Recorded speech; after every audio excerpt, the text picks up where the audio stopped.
Hi everyone, नमस्ते आप सभी को। आई एम स्वप्ना और मैं आप सबके लिए सुपर गर्ल सीरीज़ के सारे एपिसोड्स का हिंदी डिटेल्ड एक्सप्लेनेशन लेके आई हूँ। आज से मैं ये सीरीज़ स्टार्ट कर रही हूँ और होपफुली आपको मेरा एक्सप्लेनेशन अच्छा लगे। तो ये सीरीज़ स्टार्ट करने के पहले आप सबसे मेरी एक रिक्वेस्ट है कि प्लीज़ मेरे चैनल को सब्सक्राइब कर देना और मेरे वीडियोज़ को लाइक और शेयर भी कर देना। आई एम श्योर आपका दिन बहुत अच्छा जाएगा। तो अब हम सुपर गर्ल सीरीज़ का सीज़न 1 एपिसोड 1 का एक्सप्लेनेशन स्टार्ट करते हैं। एपिसोड स्टार्ट होता है इस सीरीज़ के प्रोटोगनिस्ट सुपर गर्ल के वॉइस ओवर से, जो हमें बताती है कि मेरा नाम कारा ज़ोर-एल है। 24 साल पहले मेरा प्लैनेट क्रिप्टॉन बहुत ही बड़ी मुसीबत में था। गाइज़, यहाँ पर आपको अगर क्रिप्टॉन प्लैनेट की हिस्ट्री जानना है तो आप मूवी बुक चैनल पे जा सकते हो। वहाँ पे क्रिप्टॉन सीरीज़ बहुत डिटेल में एक्सप्लेन हुई है। तो कारा हमें बताती है कि उसके कज़न ब्रदर जिसका नाम कारल है, वो जब न्यू बॉर्न बेबी था उसको उसकी सेफ्टी और प्रोटेक्शन के लिए एक अर्थ नाम के प्लैनेट पे भेजा गया था। आप सबको उसकी स्टोरी तो पता ही होगी। और जो स्टोरी आपको नहीं पता है वो है मेरी, जिसको कार्ल एल बेबी के प्रोटेक्शन के लिए भेजा गया था। गाइज, यहाँ जब कारा के पेरेंट्स उसको अर्थ भेज रहे थे तब वो उसे बताते हैं कि कारा, तुम्हारा पॉड जिसमें ट्रैवल कर रही हो, ये पॉड कार्ल एल बेबी के पॉड से सिंक है। तुम बिल्कुल घबराना मत, रास्ता बहुत लंबा है पर ये जर्नी में तुम सोती रहोगी, तुम्हें टाइम का पता नहीं चलेगा। क्योंकि अर्थ में येलो सन है उसके कारण तुम बहुत पावरफुल रहोगी और वहाँ तुम बहुत अच्छे काम करोगी, बहुत ही एक्स्ट्रा ऑर्डिनरी काम करोगी। तब कारा बोलती है, मैं आप सबको निराश नहीं करूँगी और मैं अपना काम अच्छे से करूँगी। लेकिन जैसा कारा के पेरेंट्स ने प्लान किया था वैसा नहीं होता और क्रिप्टॉन जैसे ही ब्लास्ट होता है उसके एक शॉक वेव के कारण कारा का पॉड रास्ता चेंज कर देता है और वो फैंटम जोन में जाके फंसता है। ये स्पेस की एक ऐसी जगह है पे टाइम रुका हुआ है। कारा बोलती है, मैं वहाँ 24 साल फंसी थी, फिर किसी रीज़न से मेरा पॉड अर्थ में पहुँचा।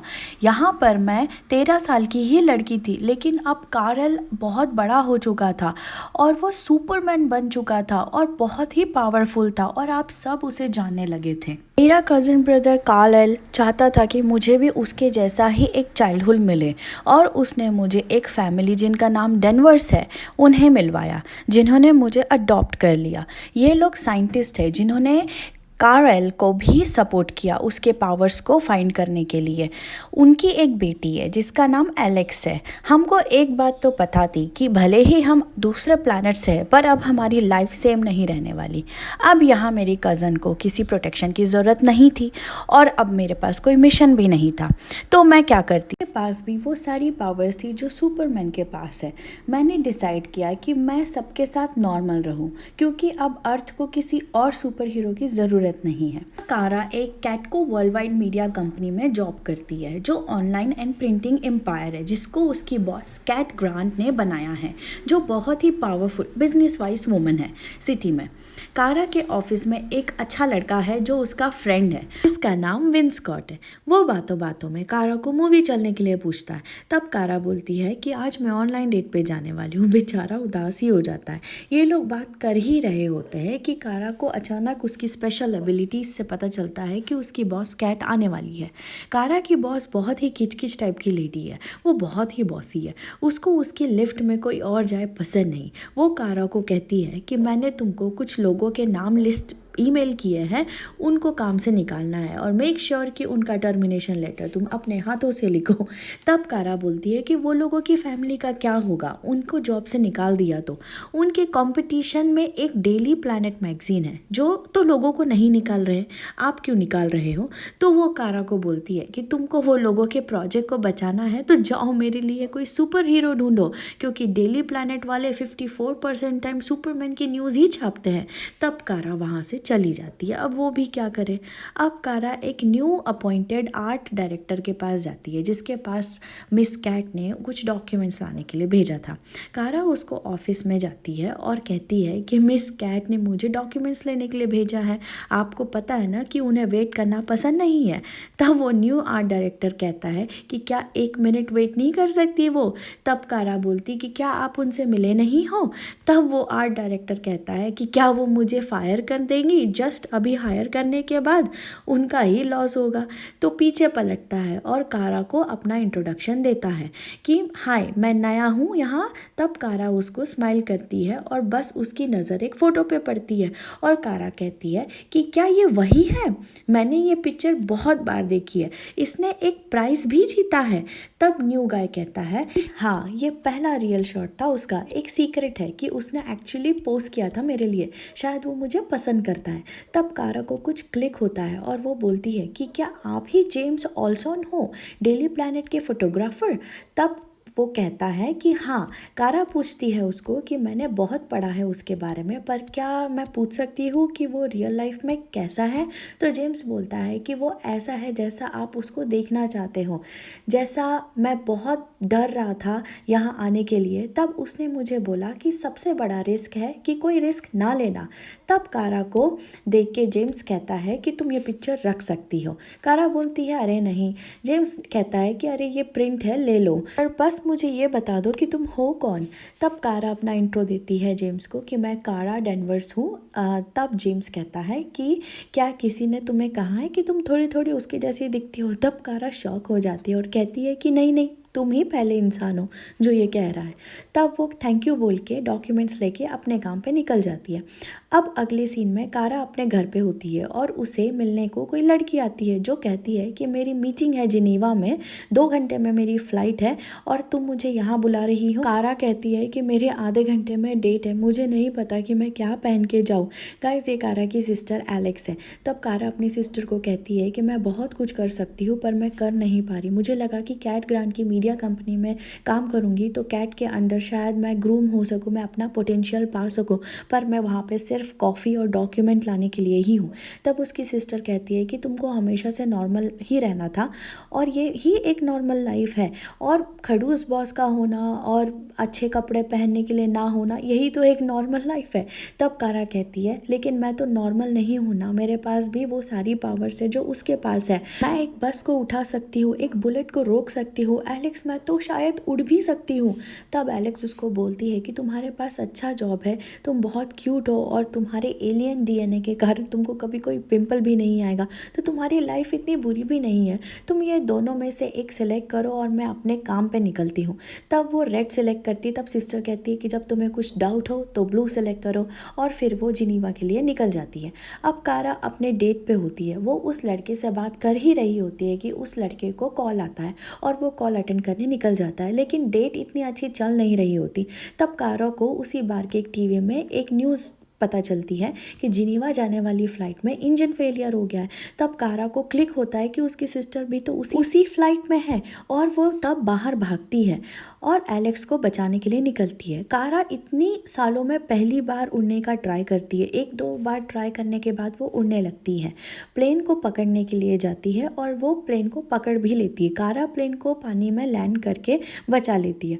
उसको ऐसा करके बहुत ही अच्छा फील होता है। अब कारा घर आने के बाद न्यूज़ देखती है और उसे बहुत ही अच्छा लगता है क्योंकि लोग उसे बहुत प्रेस कर रहे होते हैं और कुछ लोग तो उसको गार्डियन एंजल भी बोल रहे होते हैं, लेकिन थोड़े नेगेटिव रिस्पॉन्स भी होते हैं जिसके कारण उसे बुरा लगता है। तब उसकी सिस्टर एलेक्स घर आ जाती है और उसको बोलती है कि क्या तुम ठीक हो। कारा एलेक्स को बोलती है कि क्या तुम ठीक हो, तुम प्लेन के अंदर थी।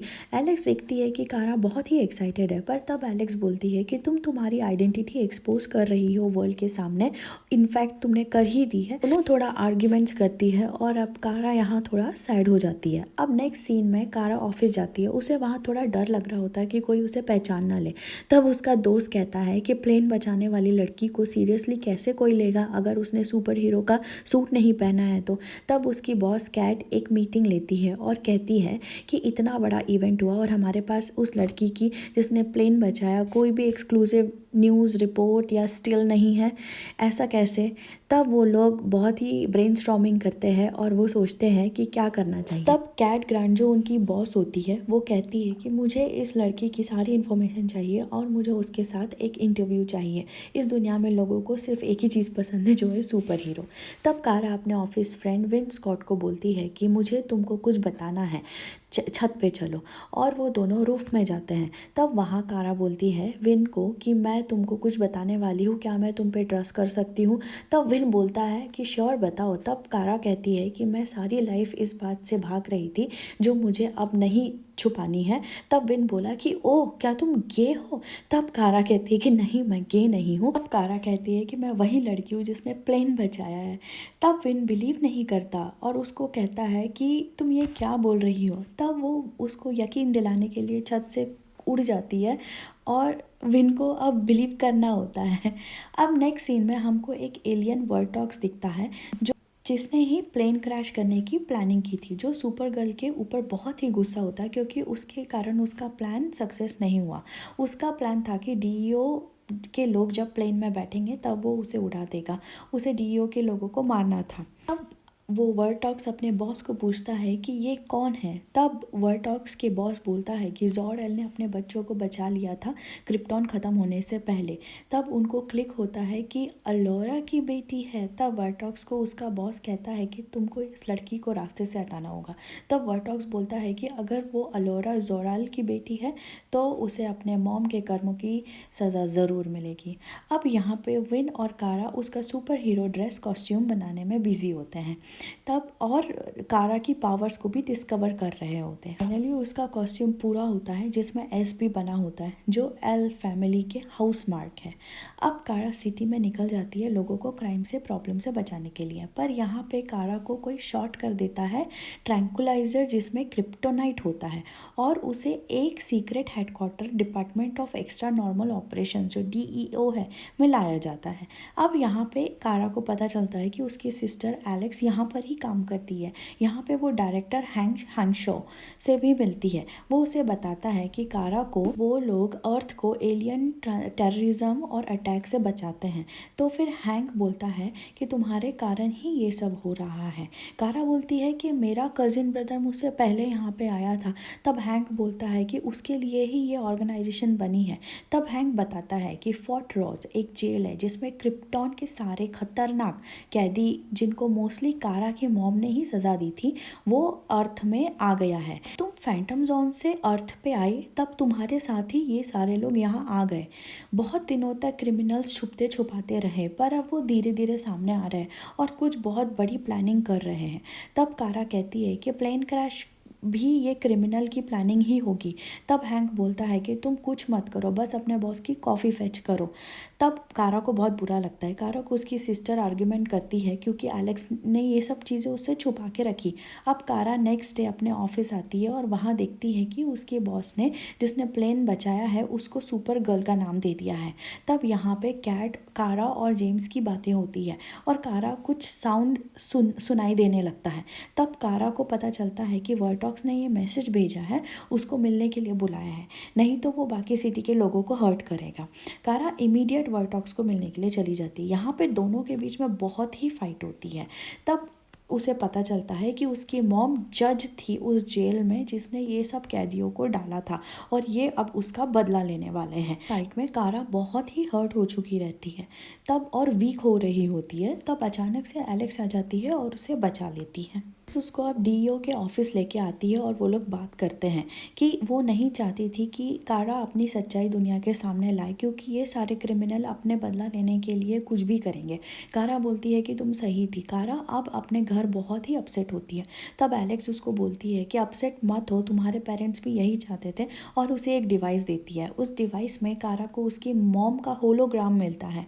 उसकी मॉम कहती है कि तुम अपने काम करो और आगे बढ़ते रहो, बाकी और किसी बात की चिंता मत करो। एलेक्स उसको डीईओ के ऑफिस लेके आती है और हैंक को बोलती है कि हमको कारा की मदद करनी चाहिए वर्टॉक्स को पकड़ने के लिए। हैंक भी मान जाता है। तब कारा बोलती है हैंक को कि मुझे वर्टॉक्स को पकड़ने जाने दो, मैंने ये स्टार्ट किया है, मैं ही ख़त्म करूँगी। अब वो वर्टॉक्स से फाइट करने के लिए जाती है। बहुत ही खतरनाक फाइट होती है जिसमें सुपर गर्ल अपने हीट विजन यूज़ करके उसके एक्स को तोड़ देती है जिसमें वर्टॉक्स की पावर होती है। अब वर्टॉक्स को बोलती है है कि इसे ओवर करते हैं। बॉटॉक्स उसी एक्स के एक पार्ट को लेकर अपने आप को मार लेता है और कहता है कि तुम्हें कुछ आइडिया ही नहीं है कि क्या होने वाला है। अब डीओ के ऑफिस में एलेक्स बोलती है हैंक को कि उसने कर दिखाया। ये भी पूछती है कि क्या मुझे यहाँ इसलिए जॉब लगी थी क्योंकि कारा मेरी सिस्टर है। तब हैंक उसे कहता है कि हाँ, तुम्हें इसीलिए जॉब लगी थी क्योंकि कारा तुम्हारी सिस्टर है, पर अब कारा इस ऑफिस में इसलिए रहेगी क्योंकि तुम उसकी सिस्टर हो। ये सुन के उसको थोड़ा अच्छा लगता है। अब नेक्स्ट डे कारा ऑफिस आती है। यहाँ उसको पता चलता है कि जेम्स को पहले से पता था कि वो एक सुपर गर्ल है। इनफैक्ट सुपरमैन ने ही उसे बताया था कि ये सुपर गर्ल है और उसके आसपास ही रहो। वो कारा को सुपरमैन का भेजा हुआ एक गिफ्ट देता है जो कि एक ब्लैंकेट होता है जिसमें बेबी सुपरमैन को रैप करके भेजा गया था। जेम्स कहता है कि ये केप कभी भी श्रेड नहीं होगा, कभी भी ख़राब नहीं होगा। फिर जेम्स कहता है कि हमको तुम पे बहुत प्राउड है और अब तुम्हें तुम्हारी सिटी को बचाने के लिए जाना चाहिए। कारा अब डिसाइड कर लेती है कि उसको सुपरमैन के फुटप्रिंट्स पे ही आगे बढ़ना है। अब कारा अपनी सच्चाई एक्सेप्ट करती है सुपर गर्ल बन के। यहाँ पे एपिसोड 1 ख़त्म होता है। इसका नेक्स्ट एपिसोड और भी एक्साइटिंग होने वाला है, तो आप प्लीज़ मेरे चैनल पे बने रहिए। मैं कोशिश करूँगी जल्द से जल्द सारे एपिसोड एक के बाद एक पोस्ट करने के लिए। तो यहाँ पे हम अपना एक्सप्लेनेशन ख़त्म करते हैं। थैंक यू दोस्तों मेरा एक्सप्लेनेशन सुनने के लिए। मैं ऐसे ही बहुत प्यारे प्यारी मूवीज़ के और वेब सीरीज़ के हिंदी एक्सप्लेनेशन जल्द से जल्द लेके आऊँगी आपके लिए। प्लीज़ मेरे चैनल को सपोर्ट करो, मेरे चैनल को सब्सक्राइब करो, वीडियोज़ को लाइक और शेयर करो, और जो भी मूवीज़ के या वेब सीरीज़ के एक्सप्लेनेशन सुनना है डिटेल में प्लीज़ मुझे कमेंट बॉक्स में पोस्ट करो। मैं कोशिश करूँगी वीडियो बनाने का। सो यहाँ पे हम ख़त्म करते हैं अपना एक्सप्लेनेशन। थैंक यू दोस्तों, bye bye, have a lovely day.